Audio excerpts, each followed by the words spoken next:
Hello friends, welcome to my channel कहानियाँ अजब गजब। तो फिर से ले आए हूँ फ्रेंड्स आपके लिए एक नई और यूनिक स्टोरी। और स्टोरी का नाम है द क्रुक्ड मैन। और ये शर्लक होम्स सीरीज की एक और स्टोरी है। और अगेन इसको लिखा गया है सर ऑथर कॉनन डॉयल ने। फ्रेंड्स, अगर अभी तक आपने मेरे चैनल को सब्सक्राइब नहीं किया है तो प्लीज़ मेरे चैनल को सब्सक्राइब कीजिए, लाइक शेयर और कमेंट करना भी ना भूलें। तो friends, let's start with the crooked man. आधी रात को आकर अगर कोई एक डॉक्टर का दरवाजा खटखटाए तो ऐसा शख्स कौन हो सकता है? दरवाजे पर हुई खटखटाहट को सुनकर डॉक्टर वॉटसन के दिमाग में शायद यही प्रश्न कौंधा होगा। निसंदेह वो कोई बीमार हो सकता है जिसे कोई इमरजेंसी पड़ गई हो और उसे डॉक्टर का पता भी मालूम हो। डॉक्टर वॉटसन ने दरवाजे की तरफ देखा। आधी रात को इस प्रकार की हरकतों से अक्सर दिल की धड़कनें भी तेज हो जाया करती हैं। डॉक्टर वॉटसन भले ही फौज से रिटायर थे, लेकिन फिर भी वह थे तो एक इंसान ही। इंसान के प्राकृतिक गुणों में एक घबराहट भी आती है जो उन्हें भी उस वक्त हुई। अपने दिल की धड़कनों को नियंत्रित करते हुए वे दरवाजे के पास पहुंचे। उन्होंने दरवाजे की सिटकनी हटाई और दरवाज़ा खोला। सामने खड़े शख्स पर निगाहें जाते ही उनके चेहरे पर अचानक जैसे रौनक आ गई। सामने उनकी दहलीज पर शर्लक होम्स खड़े थे। डॉक्टर वॉटसन के मुंह से खुशी भरी किलकारी से निकली, ओह, ये तुम हो शर्लक! तुमने इस प्रकार हैरान क्यों किया? तुम्हें ऐसे चौंकते हुए देखना चाहता था, इसलिए। चाहे डर से मेरा हार्ट ही फेल क्यों ना हो जाए। हाँ, अगर मैं कोई भूत होता तो। शर्लक जोर से हंसा। पर फिलहाल तो तुम्हें देखकर जितनी खुशी हुई उससे मेरी उम्र कई साल और बढ़ गई है। लगता तो नहीं? क्या मतलब? अरे भाई, खुशी हुई होती तो अंदर आने तो देते। तुम तो बाहर से ही सारी बात करना चाहते हो। अरे हाँ हाँ, आओ आओ। डॉक्टर वॉटसन शर्लक को बड़े आदर से भीतर ले गए। रात यकीनन आधी बीत चुकी है, पर उम्मीद करता हूँ कि मैंने तुम्हें डिस्टर्ब नहीं किया होगा। अगर मास्टर डिटेक्टिव जैसा कोई इंसान आधी रात को मेरे दरवाजे पर आया है तो यकीनन बात कुछ बहुत ही गंभीर है, और ऐसी होनी भी चाहिए जिसमें वो मेरी इन्वॉल्वमेंट भी चाहता है। तुमने बिल्कुल ठीक कहा डॉक्टर वॉटसन। हम दोनों बचपन के दोस्त हैं। हमारे बीच इतनी अंडरस्टैंडिंग तो बनती है। वैसे भी केस में तुम्हारे साथ मेरा आत्मविश्वास दुगना भी हो जाता है। तुम नहीं जानते कि तुम्हारे साथ काम करने के लिए मैं खुद भी कितना बेसब्र रहता हूँ। कभी कभी तो मुझे लगता है कि मैं खुद भी जासूस क्यों नहीं हूँ। हा हा हा। डॉक्टर वॉटसन ने जोरदार ठहाका लगाया। दोनों सोफे पर बैठ गए। शर्लक ने आगे कहा, केस कुछ ट्रिकी है। मामला एक खून का है, लेकिन खून कैसे हुआ, किसने किया, यह अभी समझ से बाहर है। हुआ क्या है, मतलब केस क्या है? हाँ, लेकिन तुम्हें नींद तो नहीं आ रही? बिल्कुल नहीं, और तुम्हें यहाँ देखकर तो बिल्कुल भी नहीं। शर्लक ने अपना पाइप बाहर निकाला और कुछ कहने से पहले उसे सुलगाया और धीरे धीरे उस तंबाकू का मजा लेने लगा। फिर बोला, मामला एल्डरशॉट में हुई कर्नल बार्कले की रहस्यमयी मौत का है। वो ब्रिटिश आर्मी रॉयल मंस्टर्स की रेजिमेंट में कर्नल थे। फिलहाल एल्डर स्ट्रीट में उनका कैंप लगा था, लेकिन वो खुद एक कमांडिंग ऑफिसर की हैसियत से वहां से कुछ दूर अपने बंगले में ही रहते थे। शर्लक ने धुआं उगलते हुए कहा, उसकी काबिलियत की तारीफ करनी होगी कि आर्मी ज्वाइन करने के बाद बहुत ही जल्द तरक्की करते हुए वो एक साधारण सैनिक से कर्नल के पद पर जा पहुंचा। उसकी शादी एक साजन की बेटी से हुई जिसका नाम है मिस नैन्सी डेवॉय। शादी के बाद पति पत्नी में हालांकि कोई इशू नहीं था, लेकिन उन्हें जानने वालों को अक्सर दबी जबान में ये कहते हुए पाया गया कि दोनों के बीच संबंध कुछ अच्छे नहीं थे। दोनों कभी भी एक दूसरे के साथ कहीं आते जाते नहीं थे। समस्या कर्नल बार्कले की तरफ से ना होकर शायद उनकी पत्नी की तरफ से थी।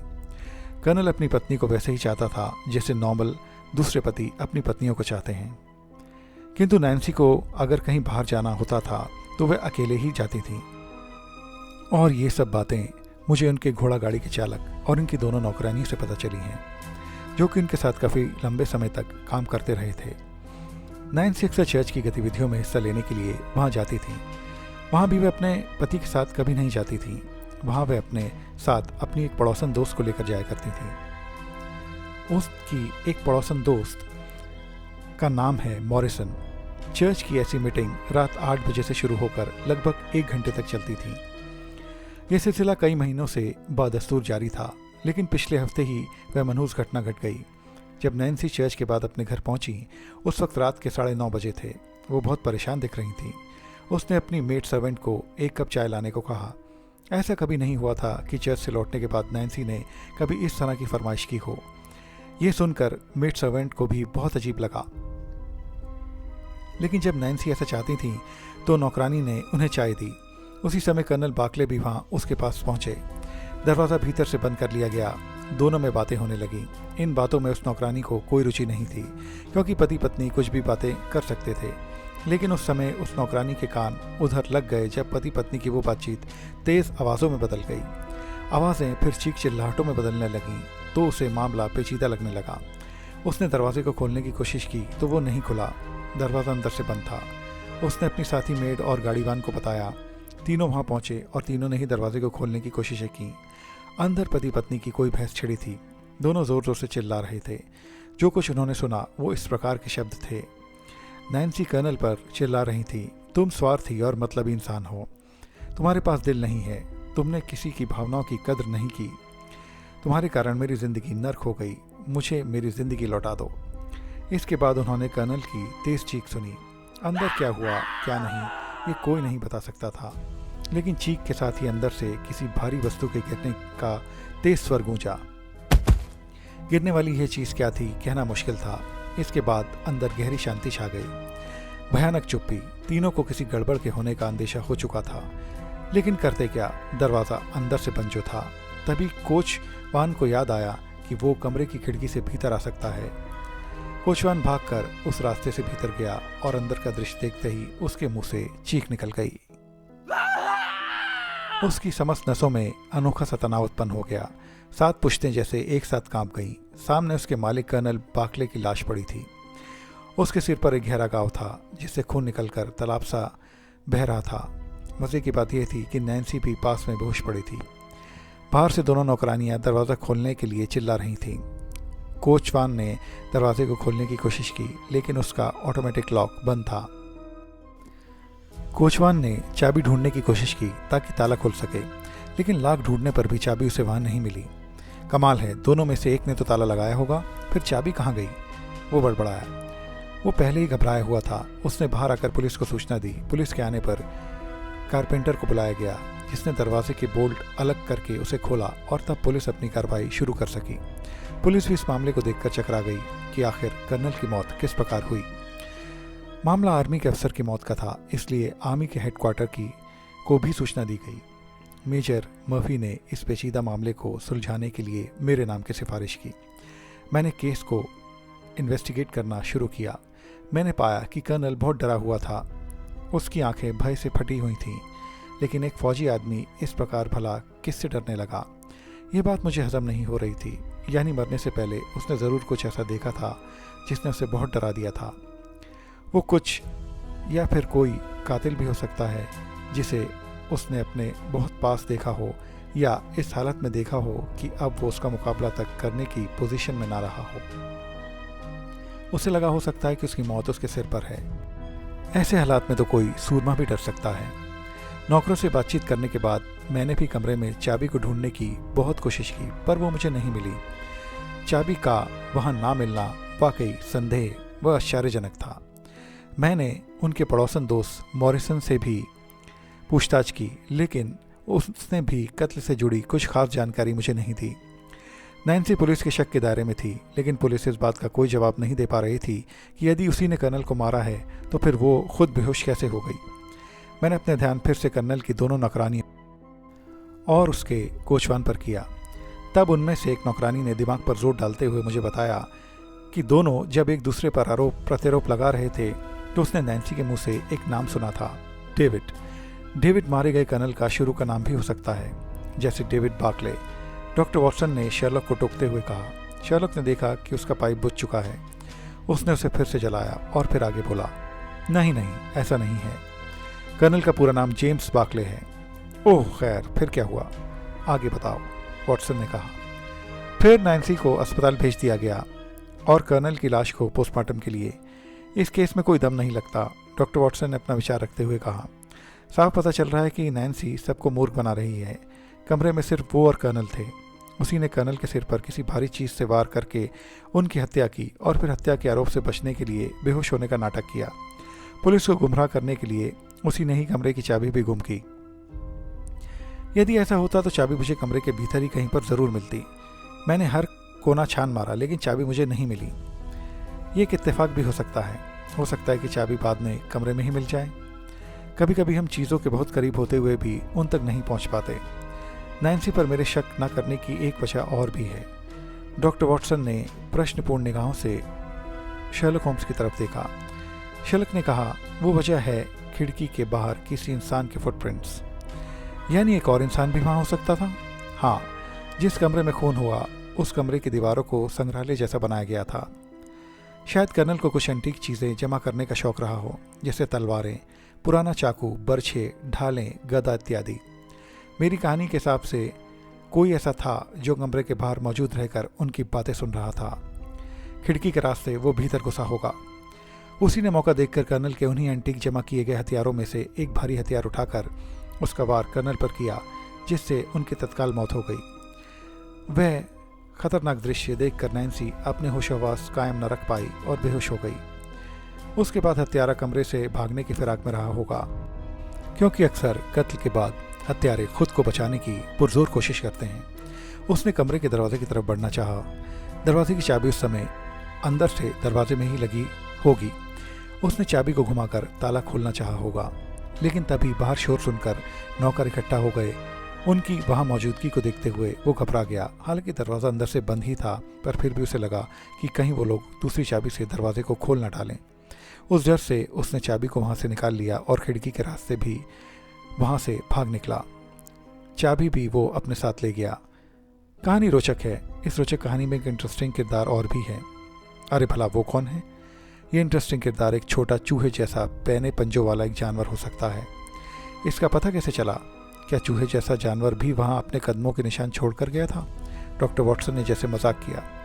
हाँ, इसमें मजाक की बात नहीं है। जानवर भी अपने निशान छोड़ते हैं। ये देखो। कहते हुए शर्लक ने जेब से एक फोल्ड किया हुआ कागज़ निकाला, उसे खोला। उस पर कुछ छोटे पंजों के निशान बने थे। डॉक्टर वॉटसन हैरानी से उन्हें देख रहे थे। उन्होंने कहा, लेकिन इसमें हैरानी की क्या बात है? बाहर गार्डन में तो ऐसे जानवर घूमते ही रहते हैं। ज़रूर घूमते हो सकते हैं, लेकिन ठीक ऐसे ही निशान मुझे कर्नल के कमरे की उसी दीवार पर लटके हुए पर्दे से भी मिले जहां उनका कत्ल हुआ। और ये संयोग नहीं है। बंद खिड़कियों से ऐसे जानवर भीतर नहीं आ सकते हैं। इसका साफ मतलब है कि वो जानवर उस हत्यारे के साथ ही अंदर आया हो सकता है, या फिर क्या पता वो उसके साथ ही हो। अभी हमें यह भी पता नहीं है कि नैन्सी चर्च से लौटते समय अचानक अपसेट क्यों हो गई थी। चर्च से घर वापस लौटते हुए उसके साथ आखिर ऐसा क्या हुआ था? मुझे हैरानी है कि उसके पड़ोसन दोस्त से तुम्हें कोई ख़ास जानकारी क्यों नहीं मिल पाई, जबकि वो तो उसके साथ रोज़ाना चर्च आती जाती थी। मैं दोबारा मॉरिसन से मिला। मैंने उसे स्थिति की गंभीरता के बारे में बताया। मैंने उसे बताया कि उसकी चुप्पी नैन्सी को खतरे में डाल सकती थी। अभी तक के हालातों के मद्देनज़र कानून उसे ही कातिल समझ रहा है। तब उसने मुझे कुछ नई बातें भी बताईं।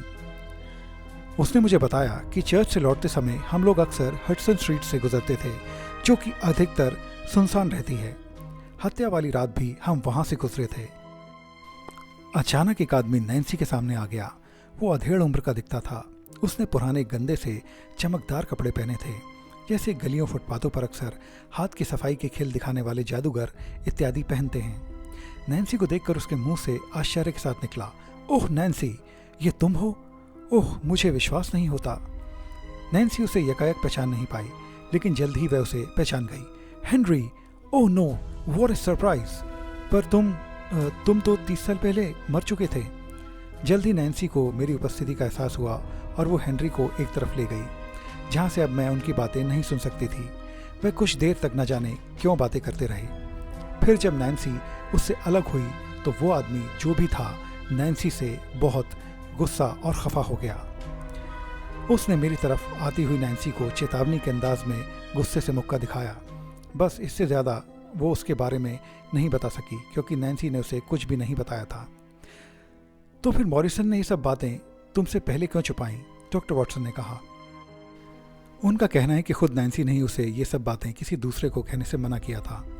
तो क्या ये वही इंसान हो सकता है जो कर्नल के कमरे के बाहर छुपा हुआ था और उसी ने कर्नल की हत्या भी की है? अभी मैं इस बारे में कुछ नहीं कह सकता, क्योंकि मेरे पास कुछ पक्के सबूत नहीं है। अगर वो आदमी गलियों फुटपाथों पर कोई हाथ की सफाई दिखाने वाला है तो वह आसपास ज़रूर मिल सकता होगा। उस आदमी के बारे में जानने की कोशिश तो तुमने ज़रूर की होगी।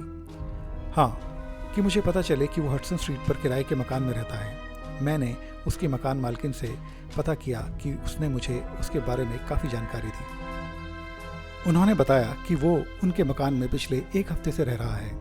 वो रातों को गलियों में तमाशे दिखाकर पैसा कमाता है और अपनी रोजी रोटी चलाता है। इस पर मैंने चौंक कर उससे उस छोटे चूहे जैसे जानवर के बारे में पूछा तो उन्होंने बताया कि हाँ, उसके पास ऐसा एक जानवर भी है जो हर समय उसके पास ही रहता है। वो उससे भी खेल दिखाता है। उस समय वो बाजीगर घर पर नहीं था, लेकिन इस केस को सॉल्व करने के लिए हमारा कल सुबह उससे मिलना बहुत ज़रूरी है। क्या तुम मेरे साथ वहाँ चलने के लिए तैयार हो? कमाल है, ये केस तो तुम लगभग सॉल्व ही कर चुके हो, फिर तुम्हें इसमें मेरी क्या ज़रूरत हो सकती है? ज़रूरत है वॉटसन। जब मैं उससे पूछताछ कर रहा हूँगा तो उसकी बातों की सच्चाई के लिए किसी एक आदमी का या कह लो कि एक विटनेस का मेरे साथ होना बेहद ज़रूरी है। ओके, डॉक्टर वॉटसन इनकार कैसे कर सकते थे? अगले दिन दोनों एक ट्रेन द्वारा पहले एल्डर स्ट्रीट और फिर वहाँ से हडसन स्ट्रीट जा पहुँचे। बाजीगर घर पर ही था। दोनों तूफानी झोंके के समान भीतर घुस गए। उन्हें इस प्रकार भीतर घुसा आया देख कर बाजीगर चौंका। अरे कौन हो तुम दोनों? इस प्रकार मेरे घर में घुस जाने का क्या मतलब? शर्लॉक ने आते ही उसके घर की छानबीन शुरू कर दी थी। उसकी तेज निगाहें कैमरे के समान चारों तरफ का मुआयना करते हुए घूम रही थी। शर्लॉक ने आराम से कहा, रिलैक्स मिस्टर हेनरी, मुझे जासूस शर्लॉक होम्स कहते हैं। ये मेरे साथी हैं डॉक्टर वॉटसन। हम तुमसे कुछ बातें करना चाहते हैं। मैं तुम्हें जानता भी नहीं तो तुमसे बातें क्यों करूं? हमें नहीं जानते, लेकिन कर्नल बार्कले और मिस नैन्सी को तो ज़रूर जानते होगे। ये सुनते ही उसके चेहरे पर कई रंग आए और चले गए। उसके कत्ल से मेरा क्या मतलब? यानी बार्कले के कत्ल से मेरा क्या मतलब है? लेकिन हमने तो यह नहीं बताया कि उनका कत्ल हो चुका है। वो बौखलाया। मैंने पेपर्स में पढ़ा था, बस मैं इतना ही जानता हूँ। तुम वो आखिरी इंसान हो जिसने आखिरी बार कर्नल को देखा। तुम्हारा शहर में आना, दुनिया से उसका जाना था। मेरा उससे कोई मतलब नहीं था। मैं उसके बारे में कुछ नहीं जानता। उसने पीठ घुमा ली। ये बात तुम मुझसे नज़रें मिलाकर नहीं बता सकते? चले जाओ तुम दोनों यहाँ से। मैं तो चला जाऊँगा, लेकिन नैन्सी भी जेल जाएगी। कर्नल के कत्ल का इल्ज़ाम उसी के ऊपर है। सिर्फ तुम जानते हो कि यह कत्ल उसने नहीं किया। हाँ, मैं जानता हूँ कि वैसा नहीं कर सकती। वो तो, हाँ कहो कि वो तो एक चींटी भी नहीं मार सकती। वो भौचक्का सा खड़ा शर्लॉक का मुंह ताकता रहा। कहो कि तुम उसके बारे में बहुत कुछ जानते हो। कहो कि तुम उसे बरसों पहले से जानते हो। ये सब बकवास है। तो फिर कर्नल के उस रूम की चाबी तुम्हारे घर में क्या कर रही है, जहाँ उसका कत्ल हुआ? कैसे आई ये चाबी यहाँ? शर्लॉक ने टेबल पर पड़ी उस चाबी को उठाकर उसे दिखाते हुए कहा। उसके पसीने बहने लगे। उसकी घबराहट बढ़ गई। शर्लॉक ने आगे कहा, क्या इस चाबी को तुम ही नहीं उठा लाए थे? हाँ, तो अब साफ साफ बताओ कि उस रात वास्तव में वहाँ कमरे में क्या हुआ था। उसने हथियार डालते हुए कहा, यह बहुत लंबी दास्तान है जिसकी शुरुआत 30 साल पहले हुई थी। मैं और बार्कले दोनों फौज में थे। बार्कले फौज में सार्जेंट था। नैन्सी से मेरी मुलाकात थी। मुझे जादू के खेल दिखाने का शौक़ था। जादू बस हाथ की सफाई ही थी। नैन्सी इस खेल को देखकर चंभित हो जाती थी। मैं उसे पसंद करता था। मैं खूबसूरत नौजवान था। नैन्सी भी मुझे पसंद करती थी। हम दोनों एक दूसरे को चाहते थे, लेकिन नैन्सी के पापा नहीं, वो कुछ और चाहते थे। अपनी बेटी के लिए उनके दिमाग में कोई और था। उन्होंने बार्कले को अपने दामाद के रूप में चुन रखा था। बार्कले हम दोनों के बारे में अच्छी तरह से जानता था। वो हमारे प्रेम को जानता था। वो इसे पसंद नहीं करता था क्योंकि वो भी नैन्सी को पसंद करता था। वो मुझसे चिढ़ता था। यह उन दिनों की बात है जब हमारी रेजिमेंट भारत के दौरे पर थी। मुझे अपनी रेजिमेंट को लेकर भुर्ती नाम की एक जगह पर पहुंचना था, लेकिन साथ ही मुझे पता चला कि उस रास्ते पर क्रांतिकारियों के दल से हमारी मुठभेड़ हो सकती थी। मैं अभी उनसे उलझना नहीं चाहता था। मैंने अपने चीफ को इस बात की सूचना देना चाही, लेकिन बार्कले ने मुझे रोक लिया। उसने मुझे बताया कि वो इंडिया के चप्पे चप्पे से वाकिफ़ है। उसने मुझे एक सुरक्षित रास्ता भी बताया जिससे कि मैं अपनी रेजिमेंट के साथ बिना क्रांतिकारियों से टकराए अपने निश्चित स्थान तक पहुंच सकता था। उसने मुझे एक नक्शा भी दिया। मैं उस पर विश्वास करके निकल पड़ा, लेकिन मैं ये बात नहीं जानता था कि बार्कले मेरे साथ दुश्मनी निभा रहा है। मैं नहीं जानता था कि इस तरह वो अपने और नैन्सी का रास्ता साफ कर रहा है। काश मैं उसकी मक्कारी को समय रहते जान पाता। मैं उसके जाल में फंस चुका था। उस रास्ते पर मुझे पकड़ लिया गया। मुझे बेहद टॉर्चर किया गया। मैंने यातनाएं भुगती, नर्क भुगता, भूखा रहा।